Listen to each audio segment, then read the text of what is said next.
দর্শক আসসালামু আলাইকুম। প্রিয় কৃষক কিষানী ও খামারি ভাইরা আসসালামু আলাইকুম। দেশ এবং দেশের বাইরে থেকে যারা আমার এই ভিডিওটি প্রতিনিয়ত দেখে থাকেন, কৃষি চিত্র ইউটিউব চ্যানেল থেকে জানাই আন্তরিক শুভেচ্ছা অভিনন্দন। শুরু করছে আজকে প্রতিবেদনের সঙ্গে আছে আমি এরশাদ যাই।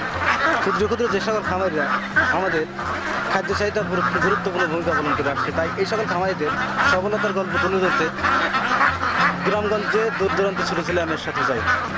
আজ আমি আপনাদের নিয়ে আসছি পাবনা জেলার সাতক্ষীরা থানার চিনাখারা বাজারের পাশে। এখানে বাবু ভাইয়ের একটা হাঁসের খামার আছে, বেইজিং জাতের হাঁস। সামনে আপনি খামারটি দেখছেন, এখানে 3000-এর উপরে হাঁস আছে, অনেক বড় একটা খামার। আমার এই বাবু ভাই হাঁসগুলো বিক্রি করবেন। এই হাঁসগুলো কেন বিক্রি করবেন তার কাছে শুনছি আমি, উনি হাঁসগুলোর ওনার ব্যবসা এটা বড় করার পর বিক্রি করেন। তো আপনি যে খামারটা দেখছেন, খামারটি অনেক সুন্দর।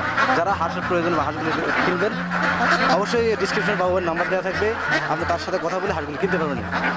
তো এই হাঁসগুলোর যে বয়স হচ্ছে তিন মাস, সাড়ে 3 মাস। তো এই হাঁসগুলো উনি 2 কেজির উপরে ওজন আছে, 2.5-3 কেজির মতো ওজন আছে। তো হাঁসগুলো খুবই সুন্দর, প্রায় আর মাসখানেক গেলে ডিম আসবে।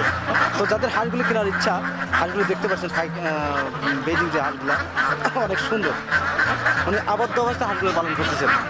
আপনারা যাদের হাঁস কেনার ইচ্ছা, আপনারা দয়া করে তার সাথে যোগাযোগ করতে পারবেন, তার ডিসক্রিপশনে নাম্বার থাকবে। আজ এ পর্যন্ত দেখা হবে পরবর্তী ভিডিওতে। ততদিনে ভালো থাকেন, সুস্থ থাকেন, আল্লাহ হাফেজ।